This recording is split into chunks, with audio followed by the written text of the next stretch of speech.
Salut!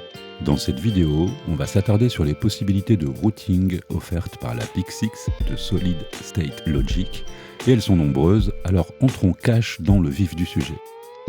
Tout d'abord, c'est quoi le routing et pourquoi les consoles bien pensées sur ce point présentent un avantage certain?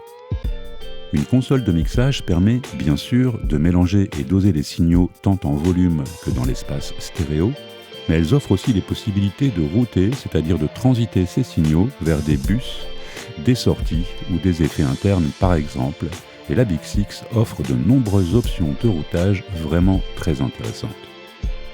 Le routing, c'est donc la possibilité de collecter puis de diriger des signaux à un endroit bien spécifique. Par exemple, sur la Big Six, la section Monitor Source présente plusieurs boutons qui permettent de collecter des signaux et de les envoyer aux sorties moniteur. Si j'enfonce Main, j'oriente une copie du signal du bus principal, le master, vers la paire de sorties moniteur. J'ai donc routé le master vers la paire de sorties bus principal. Une console bien pensée en termes de routing permettra de nombreuses opérations sans avoir à bouger de sa chaise. Effectivement, nul besoin de se lever pour recabler le set afin de dupliquer et diriger les signaux selon nos besoins lorsque la console est dotée d'un routing puissant, comme la Big Six. Dans cette vidéo, on va donc explorer chaque section de notre mixeur afin de découvrir les options de routage qui nous sont offertes. Tout d'abord, concentrons-nous sur les tranches super analogues et les tranches stéréo qui proposent les mêmes possibilités de routage. Par défaut, la source de chaque tranche mono est l'entrée XLR, mais le bouton Line permet de récolter le signal après l'entrée TRS et de le diriger vers le reste de la tranche, remplaçant s'il n'y en avait un le signal entrant en borne XLR. From USB va diriger le signal présent en sortie de convertisseur vers la tranche afin de récupérer le signal de la sortie concernée de l'interface audio USB, ce qui va remplacer le signal présent soit à la borne XLR, soit à la borne TRS de notre canal. Ainsi, l'on pourra profiter de l'égalisation, de la compression et des envois de la tranche pour des signaux qui arrivent de notre logiciel de production musicale et qui sont dirigés vers ce canal spécifique. Ce routage pourra se faire pré- ou post-fader via le poussoir USB Out Post-Fader à côté de chaque tirette. Puis, sur chaque canal, on trouve deux paires d'envois auxiliaires appelés Q ici. Ils présentent la particularité d'être stéréo et bénéficient d'un rotatif de volume et un panoramique.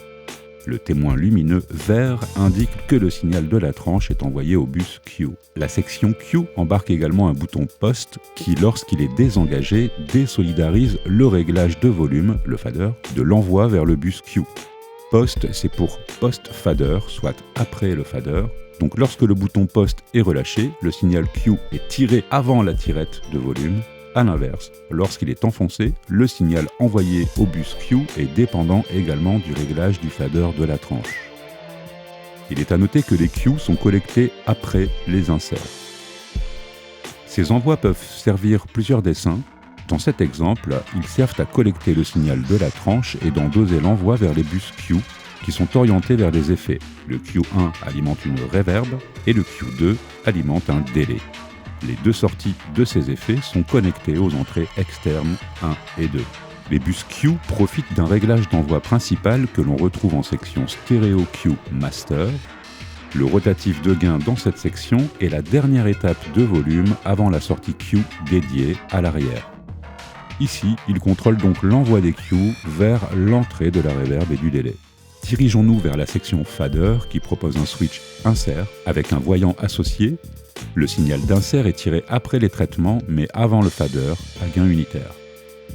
Les inserts sont généralement utilisés pour soustraire le signal avant le fader afin de le diriger vers une sortie dédiée à l'arrière afin d'y être traité par une unité externe.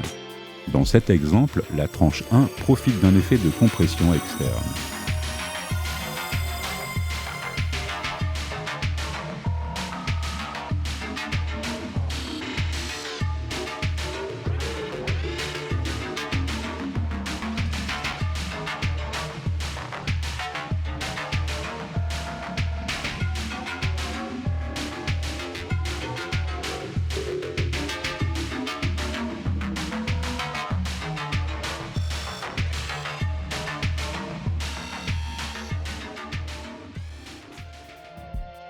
La sortie insert peut aussi être utilisée comme direct out ou sortie directe, post-traitement mais pré-fader, afin d'alimenter un enregistreur à bande par exemple.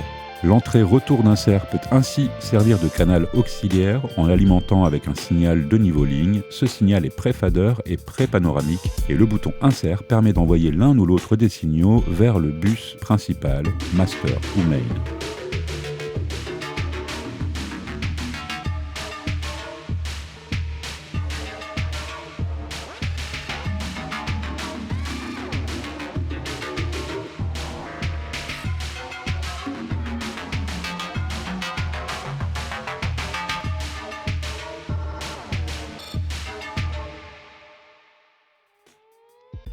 Chaque tranche mono ou stéréo propose un routage caché derrière le bouton Mute. En effet, lorsque ce bouton est engagé, la piste est rendue silencieuse, mais en plus son signal est dirigé vers un couple de sorties dédié, bus B. La section bus B Master offre un potard de gain et un bouton Mute. C'est très malin et dans mon cas, ce routage me permet de diriger le signal directement vers mon sampler, ce qui me permet par exemple de sampler un de mes instruments. Cette paire de sorties est constamment connectée à mon sampler et je gagne un temps fou.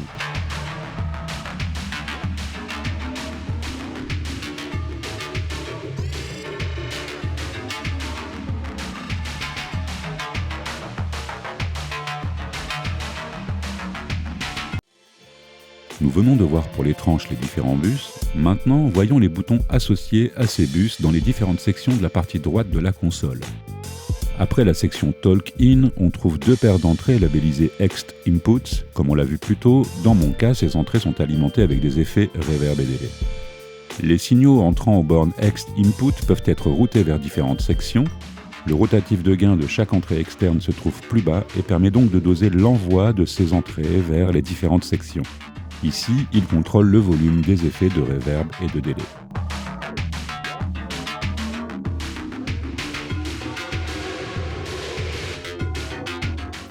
En enfonçant les boutons Extern Input from USB 13-14 et 15 et 16, les signaux externes seront remplacés par les sorties USB 13-14 et 15 et 16 pour par exemple profiter d'effets logiciels via les Q de chaque tranche.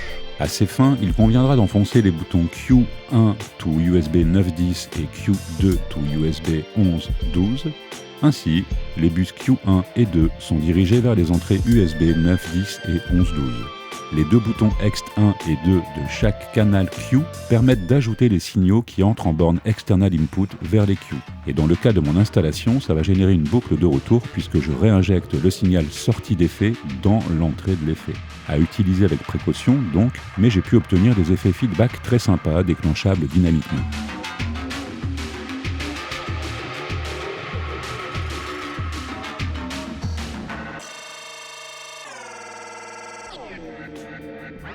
Il est possible de diriger le signal du micro TalkBack vers les Q via les boutons associés Talk. Comme on le voit en section casque, on peut récupérer une copie des signaux de bus Q1 et Q2 et les orienter vers l'un des deux casques, ce qui remplacera le signal main envoyé au casque. C'est très utile pour envoyer et doser chaque tranche vers le casque d'un musicien, par exemple. Notez que les boutons Q1 et Q2 s'interannulent avec Q2 prioritaire. Plus bas, on trouve la section Monitor Source et ici, on va régler les routages vers les circuits d'écoute. On peut donc envoyer au moniteur les entrées externes 1 et 2, ou USB 13-14 et 15-16, le master main et ou le bus B. Vous vous souvenez des mutes?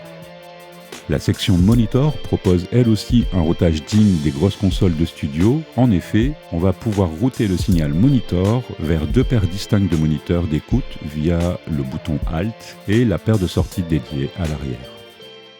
Il nous reste à voir la section Main.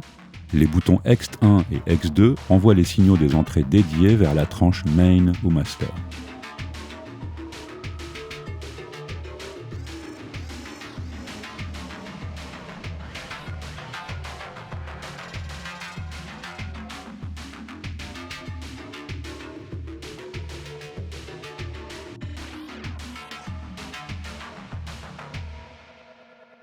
plus bas, le bouton STQ1 to Gcomp and Sum to Main Bus est très malin. En effet, en enfonçant ce bouton, on va pouvoir envoyer les signaux Q1 vers le G-Series Bus Compressor, qui, par la même occasion, sera désolidarisé du main. À nous la compression parallèle via les faders de chaque piste, et le make-up du compresseur par exemple, ou la compression sur des éléments de batterie. Bon, et bien je pense qu'on a fait le tour de ce tutoriel sur le routage dans la Big Six de SSL. Évidemment, on n'a pas étudié les différentes situations d'utilisation des possibilités de routing, tant elles sont aussi nombreuses que le nombre d'utilisateurs. Mais comme d'habitude, j'espère que vous avez appris 2-3 trucs, et je vous dis à bientôt.